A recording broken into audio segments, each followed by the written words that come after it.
So this semester we've spent a lot of time talking about how important it is to match your job with your personality. We've done a lot of different personality and interest surveys.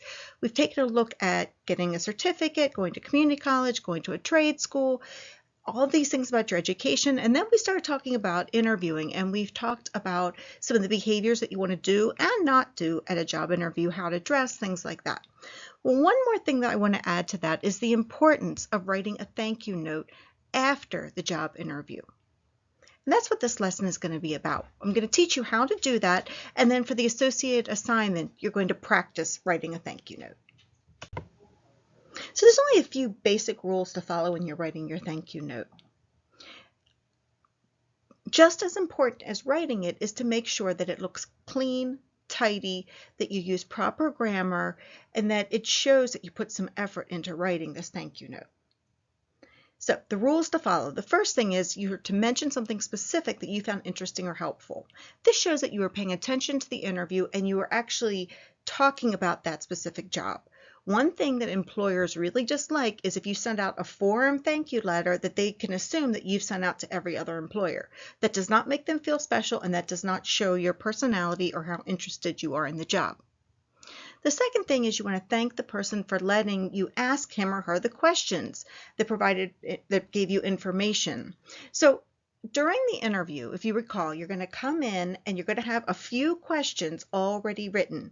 Do not go to an interview unless you have your questions ready.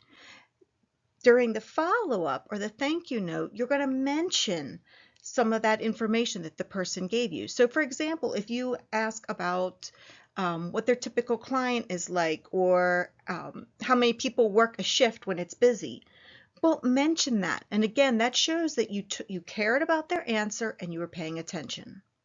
And the third thing, and this is super easy, and this can be the same for every employer, you just want to thank them for their time.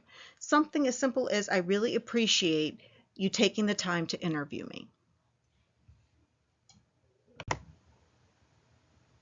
Just to summarize some of the things about your thank you note, it should be simple and easy to read. Check your spelling and grammar. If you're not sure, you're not confident about your spelling, write it out in Word first, do the spell check, and then write it out in your hand using the correct spelling that you found on the spell check. You want to always be professional. Do not use text language or text talk. You're going to spell out all of your words. And the fourth thing, this doesn't need to be very long. All you want to do, and the main goal of this, is to convey that you appreciated the other person and their time. So here is an example of something that you could write. Dear Mrs. Boydas, I really enjoyed learning about, and fill in the blank. You could pick something that you enjoyed learning about. Remember, in a job interview, you're going to talk about one of the questions you ask. But for this example, pick anything that you enjoyed learning about. I found it very helpful to learn about whatever you found helpful. Thank you for explaining something that the person might have explained to you. And most of all, I want to thank you for your time. I really enjoyed meeting with you.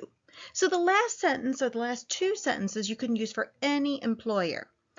But the first couple of sentences, you want to make sure that they're individualized. So the person knows that you're talking to them, that this is not a form letter or something that you're sending to everybody. You're going to end it with sincerely, and you're going to put your first and last name. Now it's your turn to try.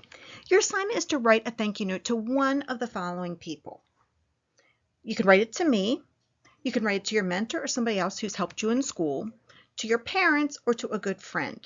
If you have somebody else in mind that you'd like to do this with, that is perfectly fine. The other thing I want to mention is you're probably going to have to pretend or make up some things to make this, to do this assignment. That is fine. You are allowed to make up situations, you are allowed to make up details. What I'm looking for is that you go through the steps, that you use proper English, proper grammar. You start with a dear and the person's name. You end with sincerely, comma, your first and last name. As always, please let me know if you have any questions.